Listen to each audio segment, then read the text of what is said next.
vamos a hablar de un tema que a mí me encanta, porque la sola denominación ya nos invita a pensar mucho. El servicio o el vicio de ser.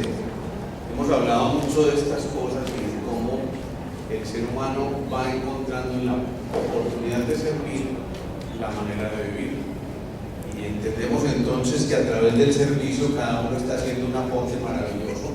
Eso significa siempre tenemos que mantener esa actitud de servicio, porque el servicio es un asunto de frecuencia. Realmente esto ni siquiera es una cosa de química, sino de física pura.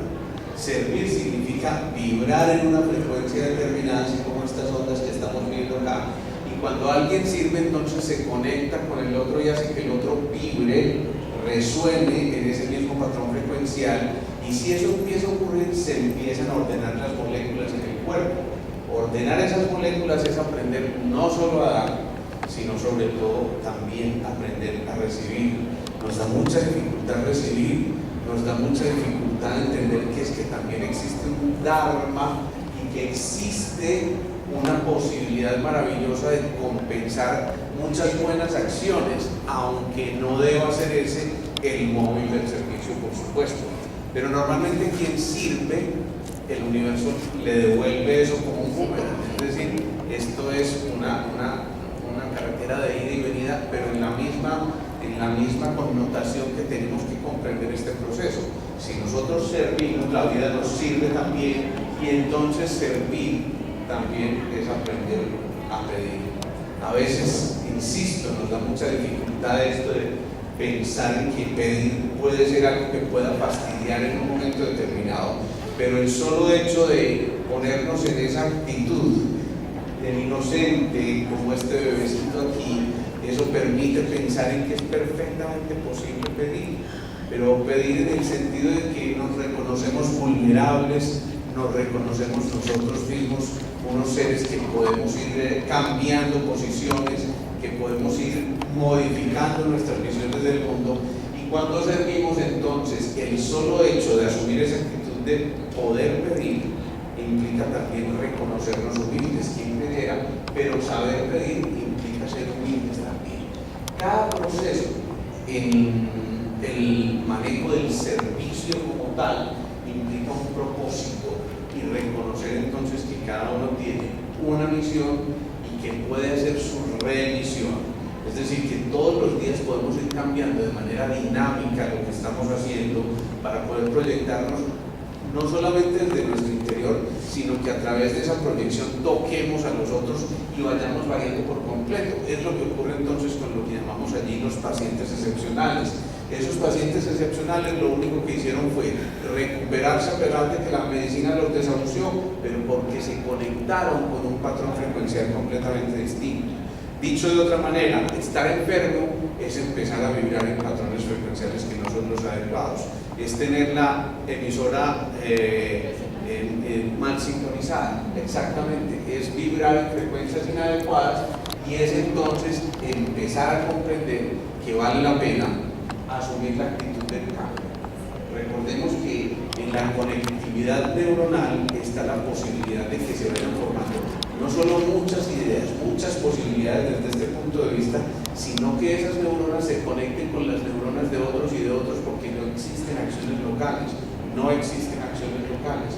Eso ya lo describió la física hace mucho tiempo, pero la física cuántica lo corroboró ahora últimamente, y entonces nos dice que cada acción que se haga es una acción no local. Cada acción que se haga está tocando inevitablemente todo lo que está en contacto con nosotros, directa o indirectamente, y eso implica entonces que tenemos que entender que hay que empezar a gestionar las emociones para poder realmente prestar un servicio. Hay que empezar a percibir de manera diferente. Percibir de manera diferente significa entonces yo le doy un sentido mucho mayor a los sentidos y trasciendo lo que normalmente utilizamos nosotros para vibrar en un patrón determinado. Si uno logra trascender eso, entonces las percepciones significa empezamos a escuchar desde el corazón, a ver desde el corazón, a sentir de nuestro corazón. Y desde ese movimiento entonces empezamos a darnos cuenta que definitivamente los órganos de los sentidos no son otra cosa que unas limitaciones que nosotros hemos puesto porque tenemos que vivir en un esquema determinado que es el espacio-tiempo que nos enseñaron a ver, y resulta que es que ese espacio-tiempo hay que trascenderlo con mucho y ver que esas cosas, en la medida en que vamos avanzando, van a llegar a que esas percepciones cambien y que nosotros cambiemos también la posibilidad de que a través del servicio nos relajemos, nos reencontremos, quitemos la tensión que tenemos allí puesta y de esta manera podamos enfocar mucho más profundamente todo eso que estamos mencionando. Voy a colocar aquí una cosita porque creo que se nos va a quedar con mi pónganos por favor. Entonces, les decía, en ese mismo aspecto, el solo hecho de servir significa ser atento. ¿Qué es ser atento? Pregunto yo. ¿Qué es ser atento? Estar presto a servir. Saber atender. Saber atender. ¿Y qué es atender? Servir. Prestarle la suficiente atención al otro, pues la que se merece. Darle como el valor al otro, el que se merece. Eso es. Y atender entonces significa estoy pendiente de ti. Significa me interesas. Significa me importas. ¿Significa qué? Ser solidario. Ser solidario, claro, estar conectado con el otro.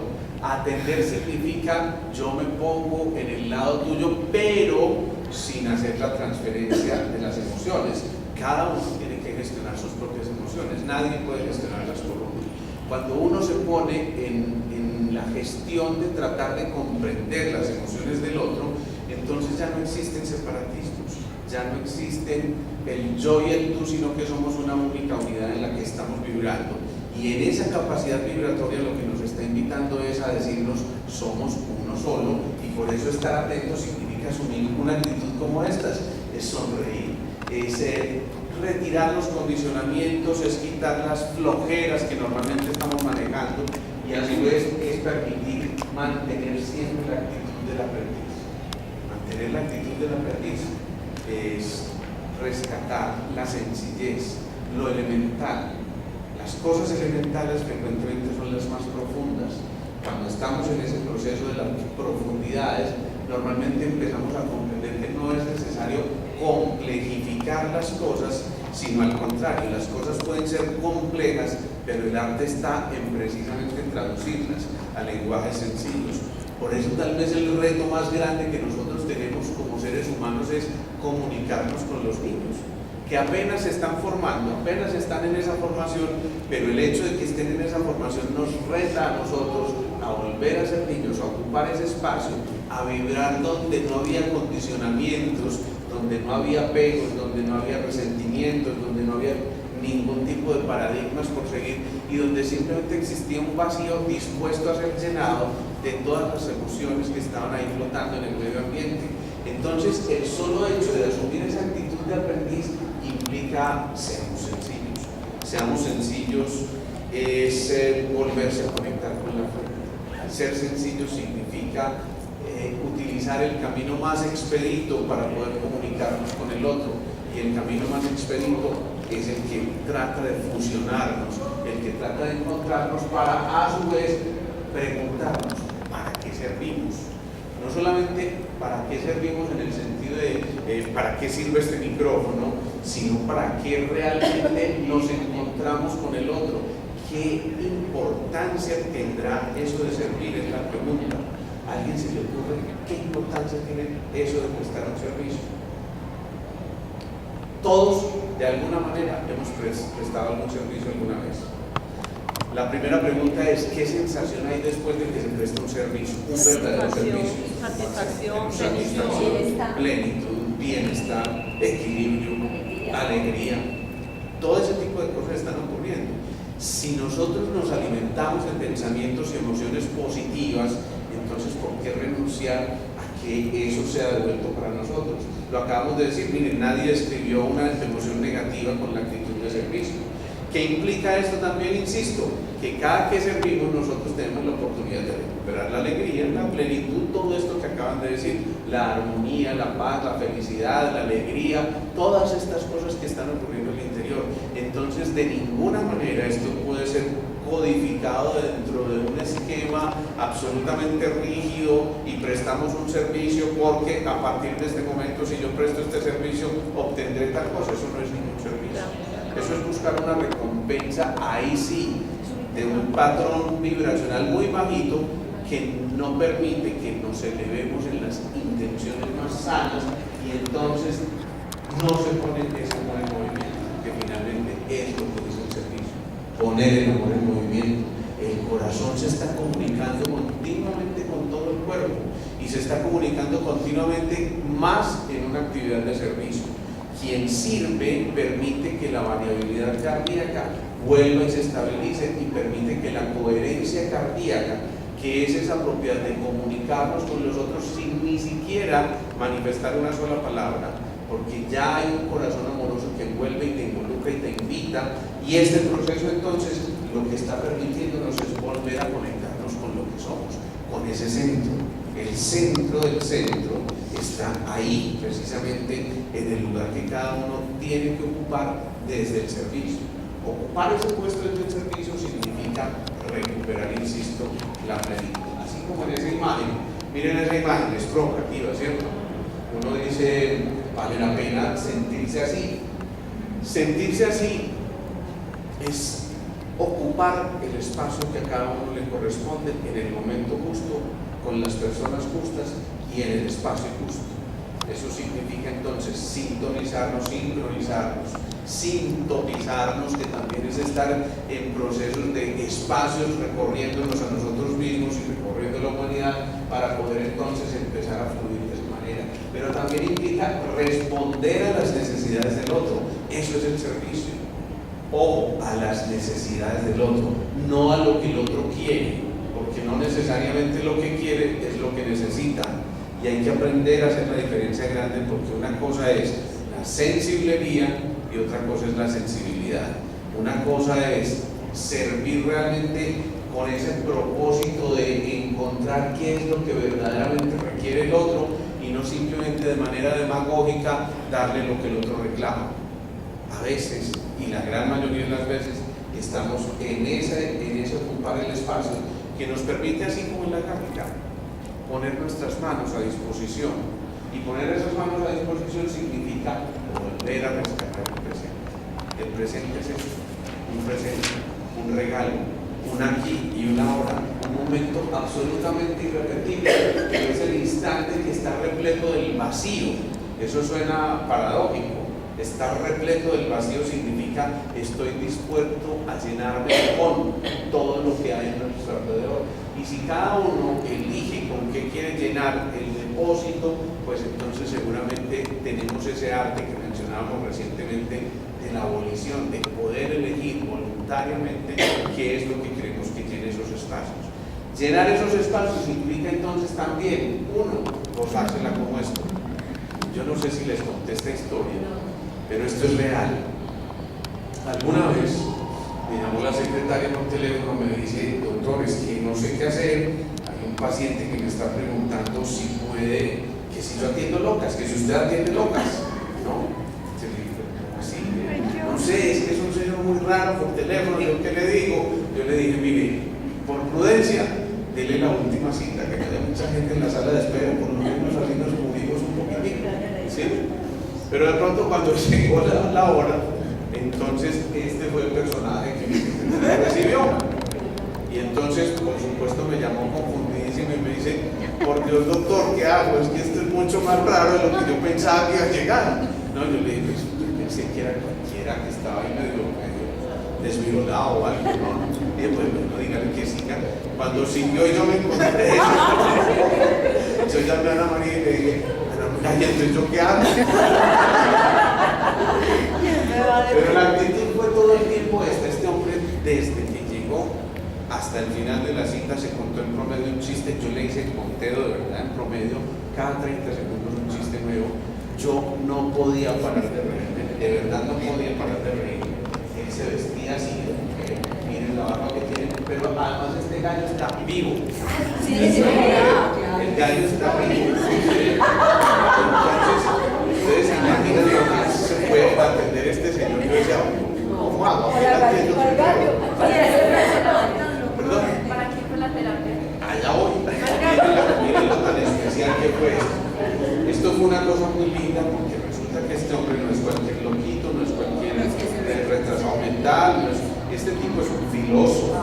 Entre otras cosas traigo esta foto porque él me autoriza y se siente muy orgulloso de que lo muestre en las charlas para que la gente se entere un poquitico de esta historia. El hombre resulta que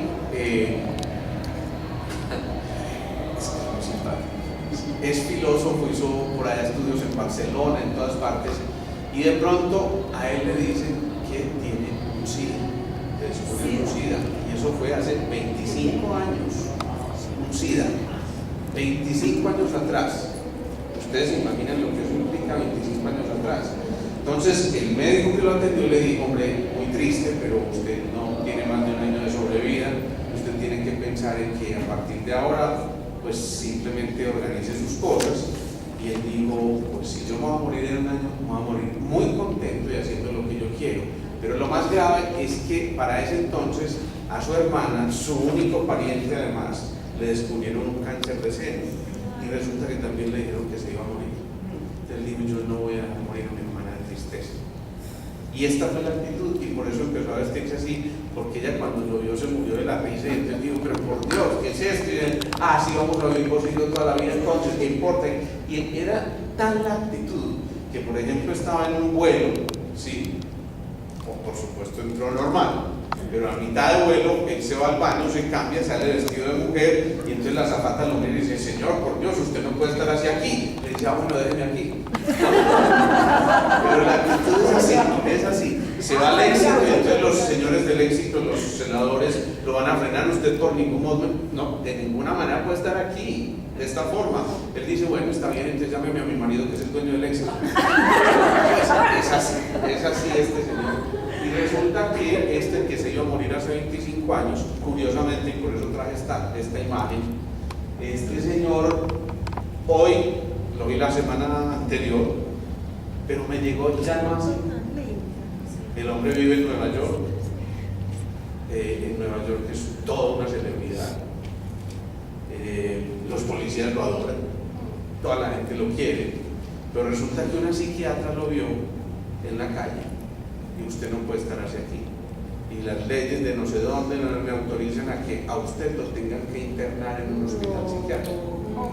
Y entonces obligatoriamente lo internan 2 meses, lo hipermedicalizan con medicamentos psiquiátricos, y el hombre me llegó vestido normal, ay doctor, se me acabó la vida, yo ya no quiero más, miren cómo me tienen, ya lo que era mi alegría me la quitaron y yo ya no tengo entusiasmo.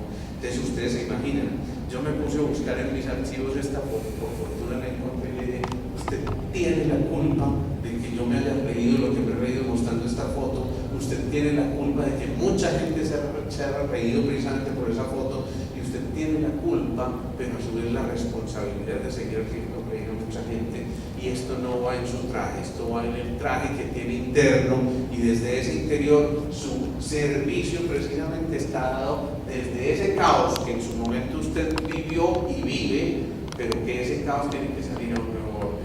Y esas sonrisas, esas actitudes de este señor nos fueron llevando a que poco a poco empezáramos a comprender que tal vez la que necesitaba medicamentos psiquiátricos era la doctora, ¿no? Porque imagínense, si esta persona lo único que está haciendo es regalarle sonrisas a todo el mundo, ¿quién realmente es el que requiere tratamiento? Consecuencias de un pensamiento, y también desde los pensamientos se sirve. Yo les cuento una cosa muy curiosa que ocurrió hace ya varios años. Resulta que se reunió un grupo de científicos de la más alta calidad, entre comillas, y se reunieron con el único propósito de desarrollar un arma mortal, un arma de destrucción masiva, porque estamos hablando de por allá de la época de la Segunda Guerra Mundial, se estaba hablando de la necesidad de que se creara este tipo de armas para ganar la guerra, ¿sí? Resulta que están reunidas 25 personas y lo único que toman ellas mientras están discutiendo es su agua, pero un agua que se está enriqueciendo de esos pensamientos de destrucción, de matar, de acabar con media humanidad. Y resulta que 3 horas después, como 20 personas de ese grupo están hospitalizadas porque tuvieron un severo ataque de gastroenteritis. Por supuesto analizan el agua y resulta que no encontraron absolutamente nada en el agua que explicara eso, es decir, no había ningún bichito, no había ninguna bacteria, no había ninguna nada. Pero ¿qué ocurrió? Que los clústeres del agua, los enlaces del agua, capturaron una información de todo un grupo sentado pensando en cómo destruir. Y por supuesto esa agua, que es el gran solvente universal, captura una información. El agua es portadora de información, y cuando se toman eso, lo que genera es lo que les generó su propia autodestrucción, que era lo que estaban pensando en ese momento. Entonces imagínense, esto es un caso real, descrito pues entre otras cosas con muchos bombos y platillos por la literatura, porque realmente lo único que se observó fue que lo que hicieron estos científicos fue programar, aunque no se lo hubieran propuesto, un agua que estaba captando un patrón vibracional. Un pensamiento es una vibración, y si nos tomamos una vibración inadecuada, pues volvemos a perder la sintonía y generamos lo que estamos generando. Entonces imagínense la importancia de un pensamiento adecuado, y miren lo que ocurre cuando ese pensamiento adecuado genera el fenómeno del rapport en los otros, es decir, ese contagio de los pensamientos. Así como yo puedo contagiar pensamientos negativos o nefastos o destructivos, también puedo contagiar otra cosa. Y tal vez la medicina del futuro, que no es la medicina del futuro, en realidad es la medicina del ya, es precisamente esa agua programada. Yo acostumbro tomar una agüita en el consultorio.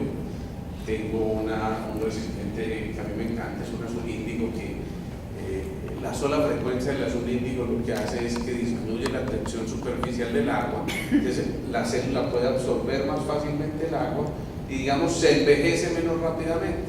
Por eso pues los 80 años no se manifiestan claramente. Pero entonces, ¿qué pasa? Que debajito del vaso yo tengo un portavasos que dice amor y vida, y el vasito está puesto ahí siempre. Yo los invito a que empiecen a hacer ese tipo de cosas y se van a dar cuenta cómo curiosamente el agua capta esos patrones de vibración.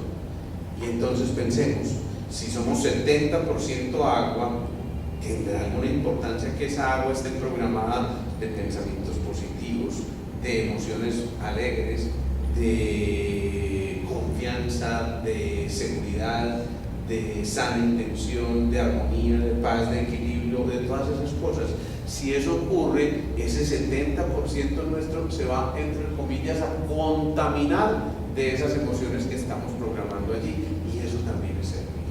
Porque si entonces mi agua está manejándose de manera adecuada, sin duda los otros también van a encontrar que esa coherencia permite que se mantenga el latido cardíaco de una manera equilibrada, pero también que nos conectemos con los otros a través de esa posibilidad de que esa onda se esté expandiendo. Miren que cada latido, esta partecita de acá representa un latido del corazón, y esta es la pequeña pausa que hace, ¿sí? En este latido estamos entonces nosotros emitiendo un patrón frecuencial que hace que ese corazón se extienda mucho más allá del cuerpo físico y llegue hasta muchos otros, para empezar a tratar de convertir esas tormentas emocionales que están en los otros y esa falta de conectividad en exactamente lo contrario, la posibilidad de generar una armonía, un equilibrio, una paz interior, que a su vez vaya generando esto de comprender la empatía. Y la empatía no es otra cosa que reconocernos dentro de un engranaje. Somos un engranaje perfecto. Cada una de estas rueditas, imagínense que separáramos esto de acá y lo corriéramos hacia esta zona de acá. ¿Qué estaríamos haciendo? Desconectando esta parte, y si se desconecta esta parte, no solamente se desconecta esta parte, sino que la máquina en general deja de funcionar de manera adecuada. Es decir, cada uno tiene una responsabilidad impresionante para mantener la función de la unidad como tal, si nosotros solamente empezamos a comprender esto de la interdependencia, la simpatía y la resonancia, que no es otra cosa que vibrar en la misma frecuencia o en la frecuencia adecuada, eso solo haría que fuéramos ganando mucho más y haría que las palabras, la música y la comunicación se dieran de una manera mucho más amable. Esta gráfica es volver a rescatar la música que cada uno tiene en su interior. Cada uno está emitiendo notas musicales, pero de nosotros depende el tono que salga, que no es otra cosa que la posibilidad de que se junten acordes, es decir, que se junten notas para formar acordes adecuados y para que en lugar de ruido realmente proyectemos música. Proyectar música no es otra cosa entonces que rescatar aquello de que cada uno produzca o emita el propio tono, el tono que le corresponde. Salirse del tono es desentonar, y cuando uno desentona, entonces eso no se ve bien de ninguna manera. Si alguien se puso la camisa amarilla con el pantalón verde, los zapatos de charol y las gafas moradas, posiblemente van a decir, este está medio loquito, no, como que no tona adecuadamente. ¿Y el zapato qué? Parece un payaso, ¿viste? Como un payaso. Exactamente. Entonces, ¿qué es lo que estamos perdiéndonos allí? Entonar. Todos los colores son maravillosos, pero no todos se deben mezclar de la misma, es decir, de cualquier manera, de muchas maneras, pero no de cualquier manera. Lo propio ocurre, podemos emitir muchas palabras, pero no cualquier palabra ni de cualquier manera. Podemos emitir muchos tonos, pero no cualquier tono ni de cualquier manera. Cada uno entonces está rescatando la posibilidad de amar a las personas y usar las cosas, y no lo contrario. Ustedes que dicen, la gran mayoría de las veces estamos amando las cosas y usando a las personas. Y cuando eso pasa, entonces estamos cambiando el orden de los factores que sí alteran el producto. Si se altera el producto acá, estamos simplemente dejando de reconocer que tenemos esto, un corazoncito que nos une a todos, y que de alguna manera ese corazón nos está poniendo a vibrar en patrones frecuenciales completamente distintos. Esto es lo mismo, servir a los demás o servirse de los demás, que eso es bien diferente. Entonces, asumir esa actitud de servirse de los demás es también no un error, es un horror, porque también nos lleva a caer en el servilismo, que eso es peor todavía. El servilismo es ser absolutamente sumisos. Una cosa es el servicio y otra cosa es el servilismo. El servilismo es no poner ningún tipo de limitantes y no entender que cada uno merece un respeto profundo, el reconocimiento como un ser humano que habita en cada uno de nosotros, y a su vez nos permite enfocarnos de manera adecuada cuando estamos realmente prestando un servicio. Cuando uno presta un servicio, entonces el enfoque le permite mantener ese equipaje que siempre está a la mano, que no es otra cosa que las buenas intenciones, no es otra cosa que la manera más libre y espontánea de contactarse con el otro, no es otra cosa que el derecho a mirar por encima del hombro a los demás, pero solamente en el momento en que hay que ayudarlos a levantarse. No es otra cosa que la posibilidad de encontrar en ese enfoque el control en el desarrollo del carácter, que es ver más allá de las apariencias, es buscar la transparencia y es permitirse que cada uno de nosotros sea el reflejo claro de ese reino animal expresado en su máxima expresión, valga la redundancia, para poder ahí sí encontrarnos en lo que es cada uno de nosotros: transparencia, humildad, honestidad, que a su vez nos llevan a pensar en cosas como estas. Miren esa frasecita que me encontré en Mateo 5:42: da al que pida, y al que espera de ti algo prestado, no le vuelvas la espalda. Esa frase a mí me parece demasiado diciente, y yo creo que nos está contando que es aquello de ni te ofrezcas ni te niegues. Si las cosas llegan a ti es porque tienen que llegar en el momento justo, y todo es absolutamente perfecto, aún eso que nuestro ego no nos permite reconocer como algo bueno en un momento determinado, porque nos peleamos todos los días con el ego, y eso es importante, porque también nos tenemos que reconocer en eso. El ego no es malo, hay que aprender a reconocerlo y entender que es parte del complemento del espíritu, y en ese complemento del espíritu lo que estamos es encontrando la esencia misma de nosotros.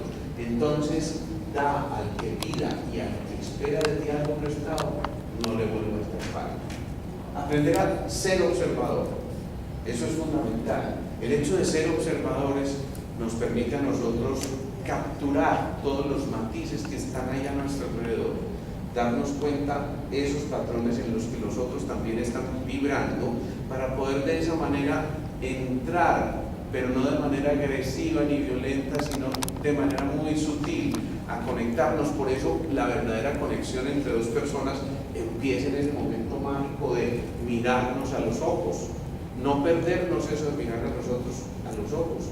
Cuando yo miro en los ojos a alguien, también estoy sirviendo, porque cuando yo miro en los ojos a alguien, estoy invitándolo a ocupar también un espacio y permitiéndole que vea a través de ese cristalino, por eso se llama el cristalino, una transparencia que hay que revelar del otro, y en ese momento empiezan a salir de mí todas las cosas que tienen que ser expresadas a través de una simple mirada.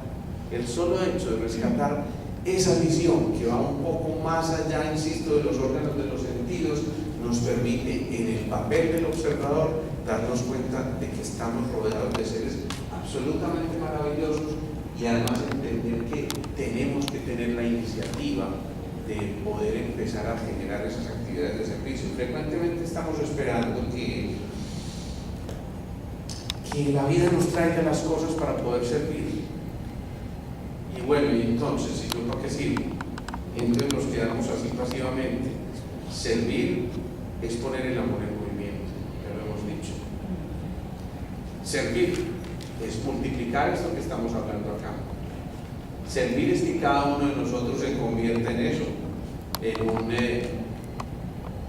no solamente en un exponente de estas cosas, sino en un delicioso, ¿cómo le llamaríamos a eso?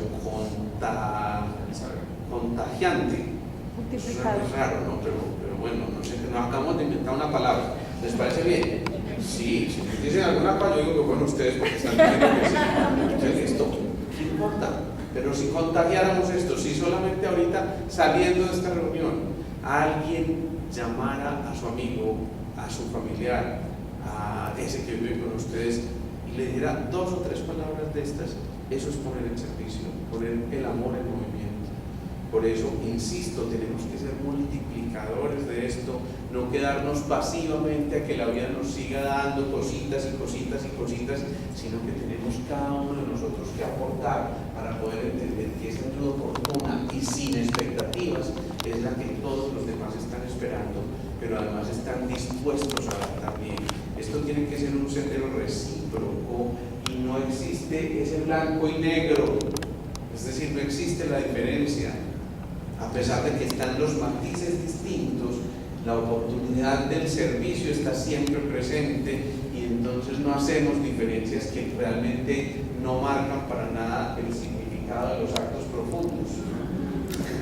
Servir es eso, mantener con entusiasmo una sonrisa, y recordemos que el entusiasmo viene de Dios está en mí, enteosasmo.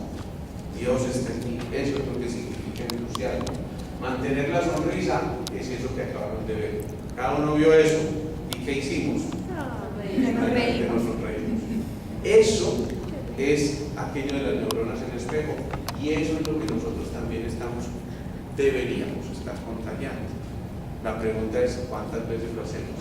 ¿Alguno de ustedes se ha preguntado cuántas veces en el día asume esa actitud? ¿Alguno de ustedes se ha preguntado alguna vez si esta actitud es más frecuente que esta actitud?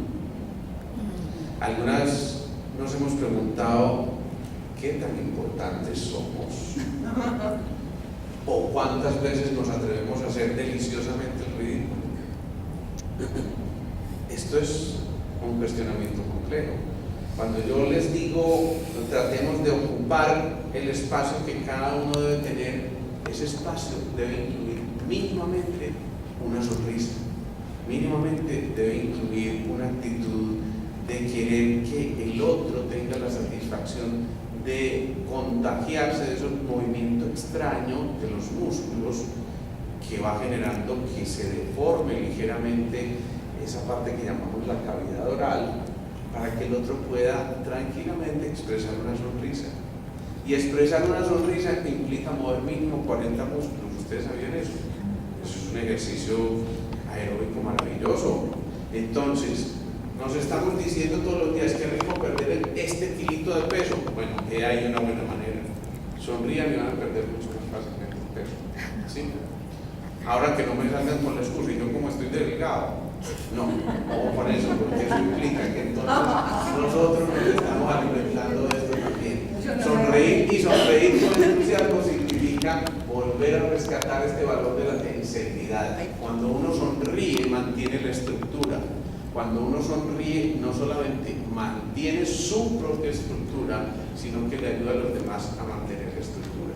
Pónganse a pensar en esto. Supongamos que estamos en una aula de trabajo o en un sitio donde convivimos con varias personas en el día a día.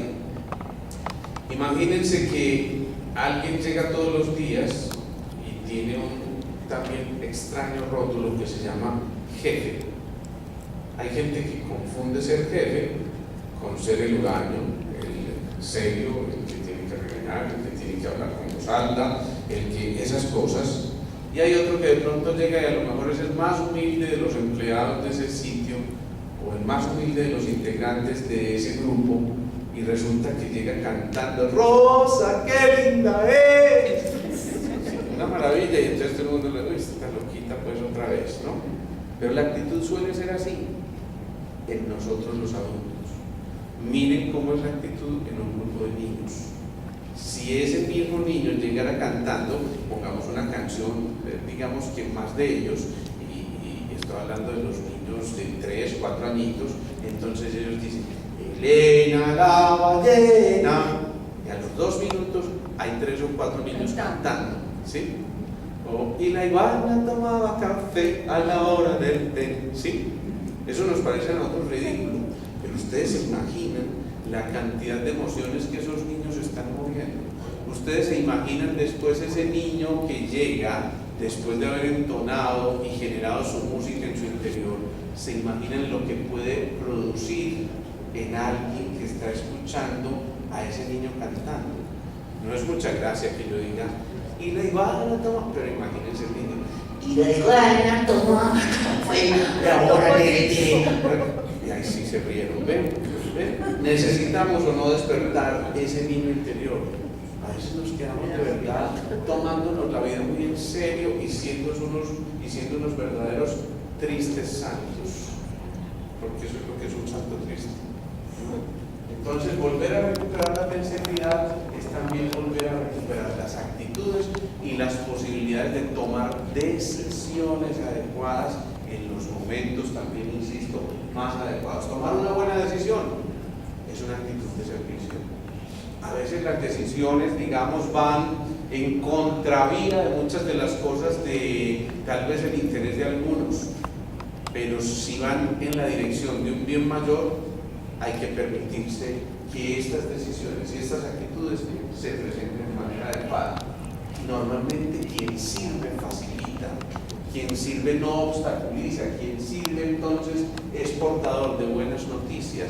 ¿Qué tal si entre todos nosotros nos comprometiéramos, y los reto que hagamos eso, a que en lugar de discutir las noticias nefastas del día a día, lo más complejo que nos está pasando, compartiéramos al menos 1 o 2 pensamientos en el día positivos? Ustedes se imaginan lo que eso ocurre. Cuando pasa eso, se va formando una cosa que se llama la masa crítica. Y la masa crítica es que posiblemente esos que no han escuchado la buena noticia en el Japón, de alguna manera se van a contagiar de ese optimismo. Recuerden, el optimista siempre tiene un proyecto, el pesimista siempre tiene una excusa. Cuando nosotros estamos permitiéndonos hacer esto, estamos facilitando y estamos generando satisfacción. Y la satisfacción es esa sensación de plenitud interior que nos acompaña en cada movimiento y que nos permite también reconocernos y renunciar a esto. ¿Sí? Esto suena muy atractivo, ¿no? Pero aquello de que la pereza es la madre de todos los vicios y que como madre hay que respetarla, no.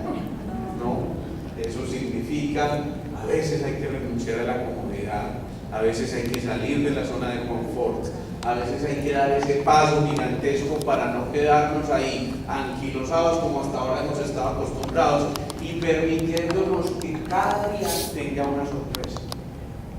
Imagínense ustedes que cada uno de ustedes fuera esa actriz o ese actor que podría estar detrás también, asumiendo esa actitud. A ver, hagamos el ensayo. Mírense ustedes entre ustedes allá en su puesto de trabajo y al que esté al lado, mírenlo así. A ver qué pasa.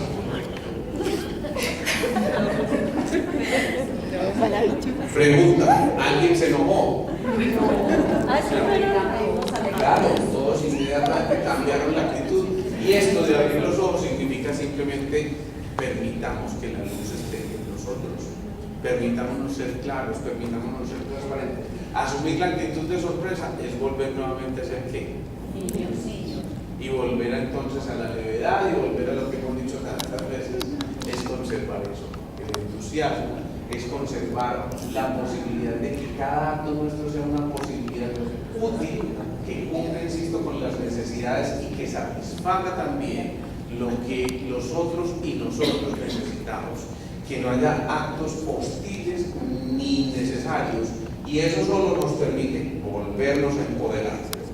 Estamos perdiendo el poder, pero yo no me refiero a un poder político, yo no me refiero a un poder de toma de decisiones en una empresa, yo no me refiero me refiero al poder que nos permite rescatar el valor que existe en nosotros mismos y hacia nosotros mismos.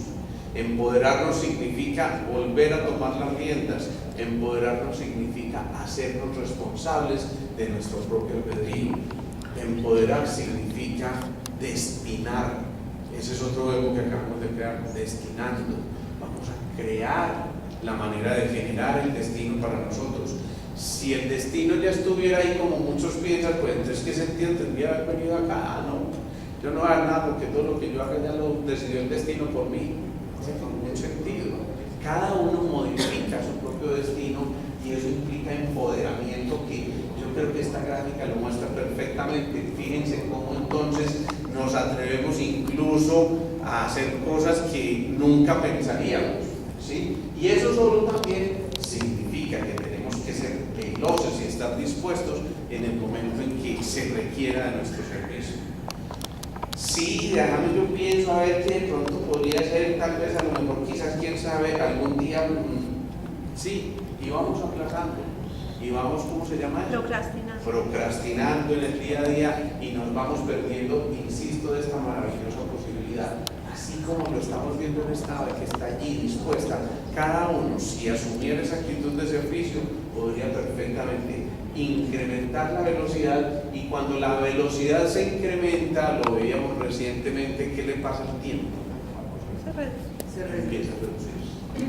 Eso significa que cuando logramos reducir tanto ese tiempo, cuando hemos incrementado tantísimo la velocidad y nos acercamos a la velocidad de la luz, y acercarse a la velocidad es volver a reconocer que somos luz, podríamos pensar, como lo describe la física cuántica, que el tiempo se puede detener y que ese tiempo se puede detener en un único presente. Si se detiene en ese único presente, cada uno de nosotros se reconoce dentro de esa armadura total y se genera otra cosa fundamental, que es lo que alguien llamaba la adocracia. La adocracia no es otra cosa que hacer no solamente lo que hay que hacer, sino algo más. Siempre hay algo más por hacer. A mí un paciente me llega, si tiene algo que hacer conmigo, siempre va a haber algo que hacer. Así sea ayudar a bien morir, eso también es parte del que hacer, ¿no? Pero si cada uno se revisa en su interior, creo que la conclusión al final es clara. Definitivamente, cada uno tiene algo más por dar, algo más por hacer. Y entonces no nos quedemos esperando que algún día nos piden que lo hagamos. No. Cada uno perfectamente puede generarlo desde su interior y encontrar que se empiezan a descubrir los verdaderos héroes. Por eso pongo esta abejita aquí y miren lo que está haciendo. esa velita siempre está pendiente de que hay algo más por hacer, se hace aún inclusive lo que no nos corresponde.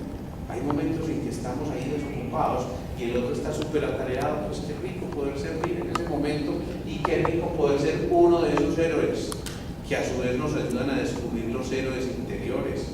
Y los héroes interiores no son otra cosa que los arquetipos por los que tenemos que ir transitando en el día a día para que cada uno vaya descubriendo la posibilidad de sembrar la semilla de la solidaridad y empezar a entender que todos somos integrantes de la única empresa que se llama humanidad, y que por eso cada uno de nosotros en esa actitud de servicio, en ese sembrar, en ver crecer la semilla, en ver salir el tallito y enraizarse en las primeras hojas, los frutos, lo que estamos haciendo es entender que cada cosa definitivamente tiene que ir en ese camino de ascenso. Pero frecuentemente para poder dar servicio le ponemos un precio. Yo lo dibujo aquí con esto de los euros, pero en realidad ese precio significa que si nosotros verdaderamente prestamos el servicio de manera genuina, lo importante es lo que perdura, que es la calidad. Y la calidad del servicio está medida o está determinada mejor por la intención que haya detrás de ese servicio y de la posibilidad de que desarrollemos mejor medida, que no es una cosa que la asertividad, la posibilidad de decirle a todos los que tenemos que decirles lo que debemos decir de manera respetuosa, ocupando cada uno de los espacios. Pero ser asertivo significa ser participativo. Ser asertivo significa no tenemos que dorar la píldora, hay que decir las cosas tal cual son, porque eso también es servir. Y por último, servir es entrar en eso de la proactividad. La libertad nos permite a nosotros siempre conservar la actitud de quien sirve, la capacidad de seducir, pero seducir en el sentido de que debe haber belleza en nuestros actos, debe haber inteligencia. No es necesario renunciar al dinero. La gente piensa que es que el dinero es malo y que entonces eso no, desde que no sea inmóvil y desde que el dinero cumpla su función, cuál es la de circular, para que toda esa economía humana y planetaria se esté llevando a cabo, esto vale la pena. Entonces no hay que renunciar a eso. Al poder tampoco hay que renunciar, pero al poder, insisto, para poder y al trato que cada uno de nosotros debe hacer. Si le preguntaran a un grupo de mujeres cuál es la virtud que más admiran en ese hombre que las está cortejando, frecuentemente al final todas dicen el buen trato. ¿Sí? Entonces les gusta que sea puesto, que el de los cuadritos, que sí, cualquier cosa, pero al final superponen sobre todas esas cosas el buen trato. ¿Perdón? Y el buen humor. Y el buen humor hace parte de ese buen trato también. Entonces, a veces nos preguntamos por qué se pierde un cliente en una empresa. A veces nos preguntamos por qué se pierde no un cliente, sino un amigo. A veces nos preguntamos por qué se pierde el contacto con la familia. A veces nos preguntamos por qué perdimos el contacto con nosotros mismos y unas celulitas decidieron separarse de las demás y generar una función inadecuada y producirnos una artrosis o una enfermedad degenerativa o una enfermedad autoinmune o un tumor o cualquiera de esas cosas. Y entonces, si realmente nos respondemos de manera honesta a estas cosas, empezamos a darnos cuenta que el ser humano crea las circunstancias. Esto ya lo decía Teilhard de Chardin cuando hablaba de la atmósfera, y crear esas circunstancias es volver a tener relaciones públicas o humanas que nos permitan a nosotros volver a encontrarnos con la verdadera esencia que habita en cada uno de nosotros. Serán más importantes las relaciones públicas que las relaciones humanas. Será más importante mantener simplemente una fachada para poder comunicarnos con el otro y ahí sí servirnos del otro, o será más importante rescatar eso que estamos viendo allí para poder entrar en el código de las actitudes. El código de las actitudes significa simple y llanamente volar libremente para poder entender los comportamientos. Volar libremente significa me voy sin ataduras, me muevo sin ningún tipo de condicionamiento, te interpreto desde mi corazón y renuncio a tener que juzgarte para poder encontrar la calidez y el afecto en el otro que le permite recordar que es que todos estamos, insisto, interconectados y somos interdependientes. Yo aquí siempre ponía el ejemplito del viejito del codo al que le dio el codo y el médico le dice, ¿y usted cómo quiere que a esa no le duele ese codo? Y él responde, el otro codo tiene la misma y no me duele. ¿Sí?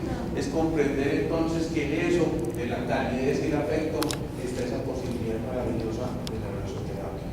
Yo los invito a que ahora, al terminar y después de haber visto todo esto e interiorizar todo esto, entendamos a los otros desde el respeto por los otros y por nosotros, y desde esa actitud volver a rescatar el optimismo para generar eso, la sonrisa, el valor moral, generar un mejor futuro con cada una de nuestras acciones, y al hacer todos estos movimientos sembrar la semilla de la honestidad.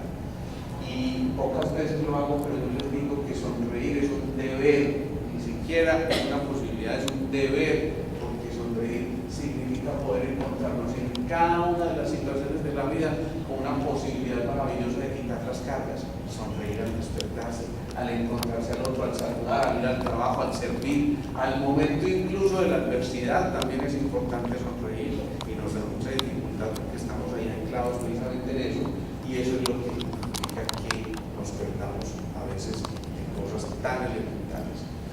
Mi invitación hoy es a que terminemos esta charla de verdad dándonos un abrazo del mismo, y los invito que aunque no nos conozcamos, nos demos ese abrazo y terminemos de esta manera hoy. A todos muchísimas gracias.